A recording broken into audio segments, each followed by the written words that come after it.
एक बार की बात है। एक ऊंट और एक लोमड़ी बहुत अच्छे दोस्त थे।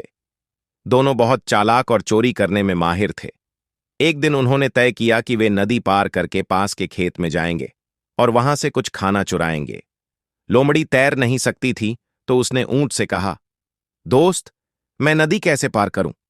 ऊंट बोला, चिंता मत कर, मेरी पीठ पर चढ़ जाओ, मैं तुम्हें पार करा दूंगा। लोमड़ी ऊंट की पीठ पर चढ़ गई और ऊंट ने आसानी से नदी पार कर ली। जब दोनों खेत पहुंचे तो लोमड़ी ने एक मुर्गी पकड़ ली और ऊंट ने ताजी सब्जियां खोदकर खाना शुरू किया।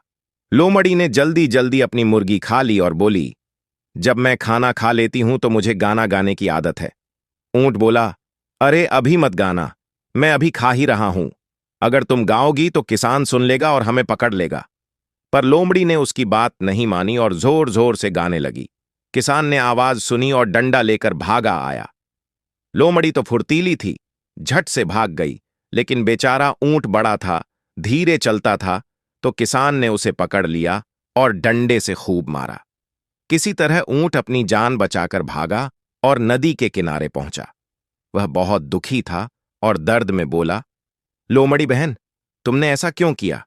जब तुम्हें पता था कि किसान सुन लेगा, तब भी तुमने गाना क्यों गाया? लोमड़ी बोली, क्या करूं दोस्त, ये तो मेरी आदत है। फिर वह बोली, चलो अब वापस चलते हैं, मुझे तुम्हारी पीठ पर बैठा दो।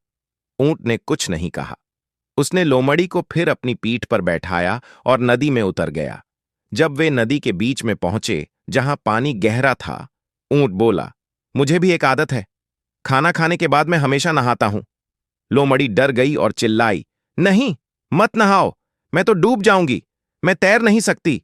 ऊंट बोला, मुझे माफ करो, लेकिन ये मेरी आदत है। और फिर उसने अपनी पीठ झुका दी। लोमड़ी पानी में गिर गई और बहने लगी। वह चिल्लाने लगी, बचाओ, मैं डूब रही हूं, माफ कर दो, अब कभी ऐसा नहीं करूंगी। ऊंट बोला, क्या तुम सच में पछता रही हो? लोमड़ी बोली, हां, मैं सच में पछता रही हूं। ऊंट को दया आ गई। उसने लोमड़ी को पानी से निकालकर फिर अपनी पीठ पर बैठा लिया और उसे सुरक्षित किनारे पर ले आया। लोमड़ी शर्मिंदा थी। उसने कहा, दोस्त, मैं बहुत स्वार्थी थी, मुझे माफ कर दो। मैं वादा करती हूं, अब कभी तुम्हारा भरोसा नहीं तोड़ूंगी। ऊंट मुस्कुराया और बोला, कोई बात नहीं, लेकिन याद रखना, जैसा करोगे वैसा भरोगे। इसे ही कहते हैं टिट फॉर टैट, यानी जैसा व्यवहार वैसा जवाब। दोनों हंसने लगे और धूप में अपनी गीली देह सुखाने लगे। उस दिन लोमड़ी ने एक बहुत बड़ा सबक सीखा। कभी दोस्त के साथ धोखा नहीं करना चाहिए, वरना उसका फल भी वैसा ही मिलता है।